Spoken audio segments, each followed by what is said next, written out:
What's up, guys? Welcome back to the Close by Mo YouTube channel. My name is Mohammed. I am your host and real estate investor and realtor based out of the Empire State of New York.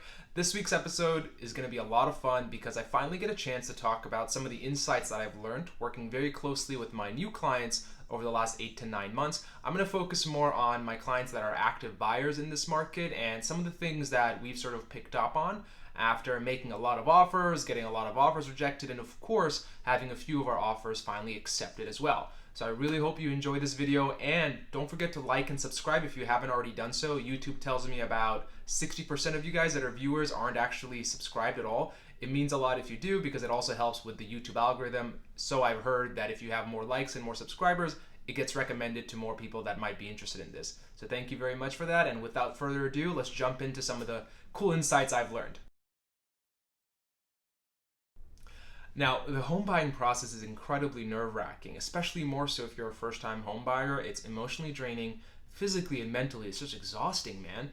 Don't let anyone else tell you anything different. It's not as simple as you go look at a couple of houses, you make an offer on your dream house, the offer is accepted, and you guys sign on the paperwork. That's not the way it works.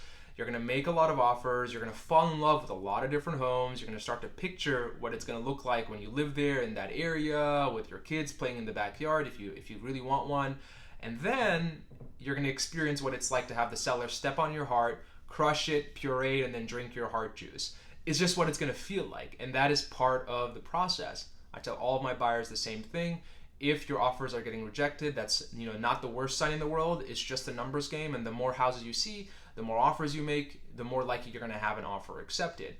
The point of this video, though, is to give a little bit of tough love to my buyers, my clients, and my viewers, of course, to get a little bit more educated about what things are like from the seller's perspective, but also what you can do to hopefully improve your odds to get your offer accepted.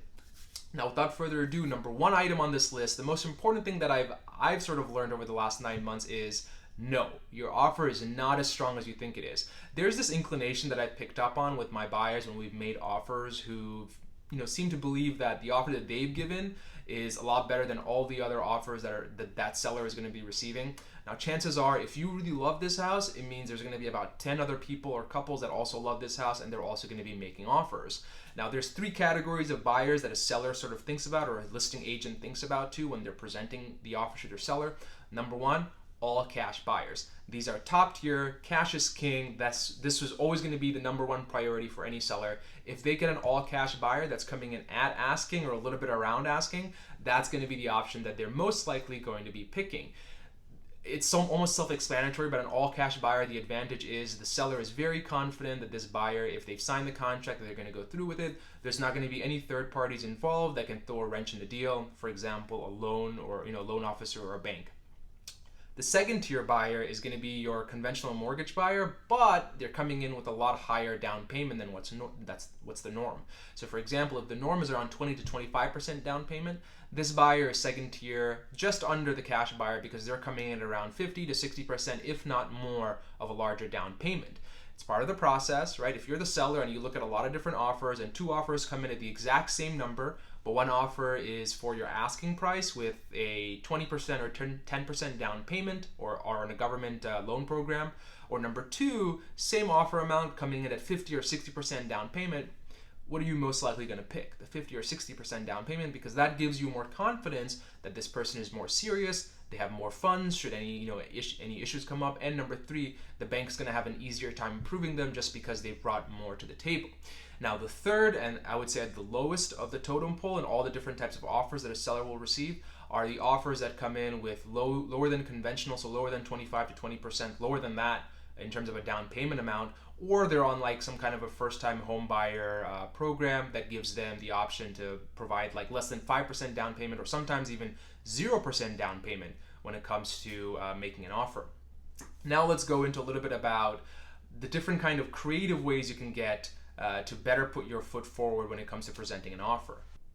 Now, the second item on my list is called contingencies, contingencies, contingencies. Try saying that word 3 times in a row and tell me if that starts to not sound like a real word. But basically, a contingency on a property is a condition that needs to be met before the contract can be fully executed. These are very common, especially if someone is using a bank loan to purchase a property.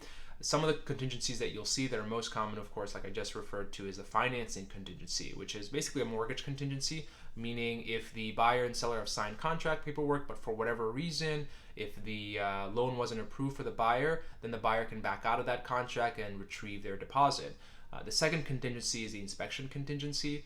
This one's very special to me because I always recommend all of my buyers, whenever we make offers, always keep a inspection contingency. This is something I strongly recommend, even if you've looked at the house, even if you love the house and you don't see any major issues when you look at it superficially. Always order an inspection. It's my like strongest recommendation, because there's going to be a lot of things that an inspector will be able to figure out in a house that you're not going to be able to see. Some of the major things that you might not even know just by walking through would be like a foundation issue, roof issue, maybe even a termite issue. These are things that a first-time home buyer may not be able to know right away. So it's always crucial to have an inspection. Now, you could strengthen your offer by a lot by removing the inspection contingency, because for the seller, that's a very good thing, meaning if the buyer doesn't have an inspection contingency, they don't have to worry about an inspector coming through, identifying all the issues with the house, and then having the buyer renegotiate on the contract price. So for the seller, if the inspection contingency is waived, that's really good. For the buyer, not so much, and I never recommend it. The third contingency, which ties into the mortgage contingency, is the appraisal contingency. Now, an appraisal is basically the bank's valuation of the property. This comes into play when you have a offer on a property that has a mortgage contingency, because you have to make sure that the bank's appraisal matches what the offer price is. Now, the appraisal contingency comes into play whenever a buyer wants to, let's say, waive the appraisal contingency to hopefully strengthen the offer. What that means is, let's say, for example, in a particular market, all single-family homes are worth $200,000, and my buyer absolutely loves the home, so they want to offer $300,000 to make sure that they really get their offer accepted. Now, the bank will come in and say, okay, cool, we see the contract, you've put an offer for $300,000. They're going to order an appraisal eventually as they get into underwriting. If that appraisal value comes back at lower than $300,000 or even $200,000, because that's the market value, and you've waived the appraisal contingency, now you have to come up with that $100,000 difference in value. Because you've offered $300,000, you signed the contract paperwork at $300,000, and the bank appraised it at $200,000. Now guess what? You've waived the appraisal contingency, you've signed the contract paperwork. Now you're legally responsible for providing that difference in value, which is $100,000, which you have to bring in cash to the closing table to make sure everything goes through smoothly, or worst case scenario, you lose your down payment deposit or earnest money deposit, whatever you've put in.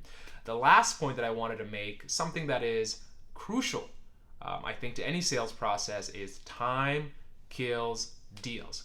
It is incredibly important for any kind of transaction, any kind of size, to keep the momentum going in a process. I say this because a lot of times people aren't aware of how many different things can go wrong, or all the different factors that are in play when it comes to a real estate transaction. It's not enough just to make an offer and get an offer accepted. You have to make sure that unless you've signed a legally binding contract, that offer or that like verbal acceptance or whatever that is just in thin air.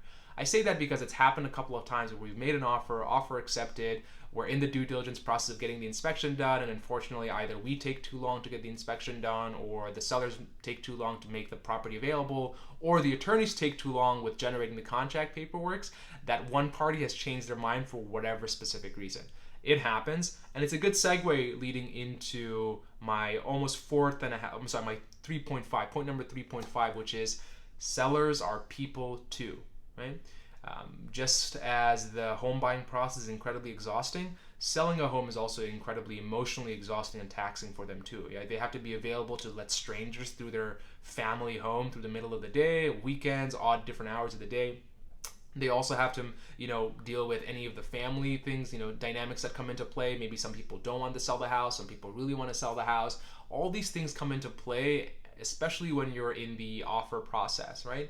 It comes into play because you have to remember that you have to keep deal momentum going, and the longer time you spend not signing on contract paperwork, even after, let's say, the due diligence period is done, the longer or the more likely that deal is going to get derailed. I've seen it happen. Listing agents have seen it happen as well. That's why when an offer is accepted by both buyers and sellers, we work really hard to get things to the next step and the next step and the next step to hopefully get the contract paperwork signed. For today, that's all for this week as well. I want to thank you guys for really tuning in. I really appreciate it. If you can drop a like or a subscribe, apparently that really helps with the YouTube algorithm. A couple of people have already started reaching out to give me some feedback, and I'm hoping over the next couple of months I start to invest more of my time and money into this YouTube channel to hopefully grow it some more. But for now, I'm signing off. Thank you guys so much. That's it for Close by Mo for this week. Thank you. Bye.